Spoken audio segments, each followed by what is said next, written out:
Here we go again. Beams in the basement. Look at them nails up there.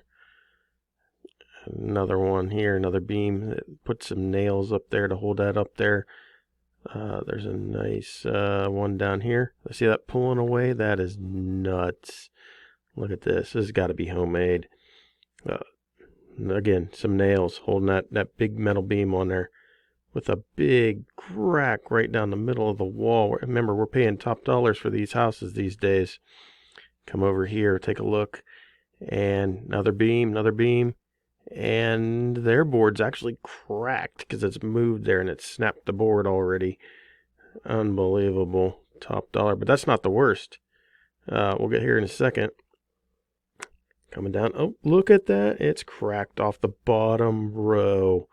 I tried to hide that a little bit in some paint. Always got to have the paint. Anyway, come back this way. Let's take a look. Oh yeah, it's shifted all the way off the basement. Look at that. We got a beam though, but the block is actually cracked clean off right here.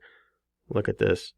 That is about an inch. Oh, it's shifted an inch. That's pretty bad. They're gonna probably have to rebuild this wall. What do you think about paying top dollar for these houses these days with stuff like this? Wow.